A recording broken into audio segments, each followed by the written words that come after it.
دۆخێکی زۆر خراپدا 150 ڕۆژنامەنووس و دەستگای میدیایی بە توندی ئیدانەی بەرتەسکردنەوەی ئازادی ڕادەربڕین و پێشێلکاری مافەکانی مرۆڤ دەکەن. ئەوان پێیان وایە ئازادی ڕۆژنامەگەری لە کوردستان بە تەواوی سنووردار کراوە. نمونەش سزادانی چالاکوانانی بادینان و درێژکردنەوەی سزای شێروان شێروانیە کە بەبێ پاساوێکی لۆژیکی سزای 4 ساڵی دیکە زیندانی کردنی بەسەردا سەپێنراوە. هەموو لایەنە سیاسیەکانی بەشدار لە حکومەت دەرەوەی حکومەت کە بانگەشەی ئازادی و مافی مرۆڤ دەکەن. ڕۆژی 20 تەمووز 2023 جارێکتر دادگای هەولێر لەژێر هەژمونی فشاری دەسەڵاتێکی ڕەهای حیزبی بەبێ هیچ پاساوێکی لۆژیکی لەسەر بنەمای تۆمەتێکی بێبنەما و پڕوپوچ بەبێ ئەوەی سکاڵای لەسەر هەبێ ڕۆژنامەنووس شێروان شێروانی بە 4 ساڵی تر زیندانی سزادرا. ئەمەش دەرخەری ئەوەیە هەرێمی کوردستان کە ڕۆژ بە ڕۆژ لە بواری ئازادی ڕادەربڕین و ئازادی ڕۆژنامەگەری ماف و دیموکراسی پاشەکشە دەکات و بۆی حکومڕانێکی نادادپەروەرانی دژە ئازادی بورن بۆ بەژینگەیەکی مەترسیدار بۆ ڕۆژنامەنووسانی ئازاد و سەربەخۆ. سندکای ڕۆژنامەنووسان و سنتەری میترۆژ نیگەرانن لە جێبەجێنەکردنی یاسای ڕۆژنامەگەری و پێیان وایە مەودای کاری میدیایی لە کوردستان بەرتەسکراوەتەوە. ڕۆژنامەنووسانی سلێمانی داوا دەکەن چی دیکە بەس بێت پێشێلکاری بەرامبەر ڕۆژنامەنووسان و هەمووان بێنە دەنگ.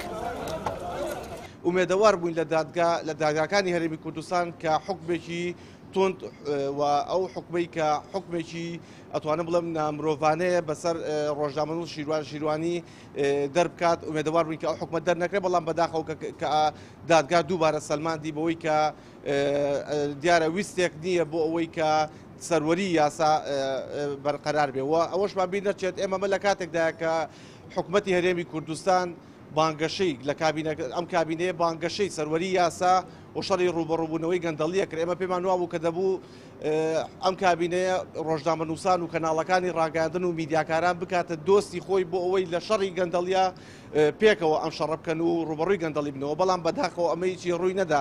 بینیمان چۆن مامەڵە لەگەڵ ڕۆژنامەنووسان نادەکرێت، چۆن ئازادیەکان بەردەستک دەکرێتەوە. ئەمەی کە ئەم جارە ڕوویە نە دوجارن نە ئەوەڵ جاریشە. چەندین جاریکە ئێمە ئەوە پێکەوە دانیشتین، بەڵام ئایا ئێمە هەردا بنشین لە خۆمان بین و ڕۆژنامەنووسەکەمان حکم بدرێ و هەڵبواسرێن و تیرۆر بکرێن و هەتاوەکو ئێسش جارێکی کە پێتان ئەڵێمەوە دوێنێش باسمان کردی ئێمە لە مەراسیمێکە. هەتا ئێستا 5 کەیسی ڕۆژنامەنووسان تەنها 1 تاقە کەرمان دەگیر کراوە لە کوردستانە. کەواتە بۆچی شێروان شێروانی حکم نەدرێت؟ کێشەکەی ئێمە لێرە ئەمەیە. ئێمە ڕۆژنامەنووسانە بێت لەم دووە تەنها دانەنیشین و مەراسیم بکەین و کامێرەکان دابنێن بەرامبەر بە ئێمە قسە بکەین. ئەبێ ئەبێ جوڵەیە بکەین، جوڵەیەکی نێودەوڵەتی بکەین، ئەبێ جوڵەیەکی ناوخۆیی بکەین، ئەبێ ئێمە خۆمان بەپێ ئەو یاسا و ڕێسانی کە هەمانە لە هەرێمی کوردستانە ئەبێ یاساکانی خۆمان بخێنە کار. ڕۆژنامەنووسان پێیان وایە دەزوەردان هەیە لە کەیسی ڕۆژنامەنووسان و هەژمونی حیزب زاڵ کراوە بەسەر دادگاکاندا. لە کەیسی ڕۆژنامەنووسان ئەوەی قسەی کۆتایی دەکات حیزب و میزاجی حیزبی و شەخسیە.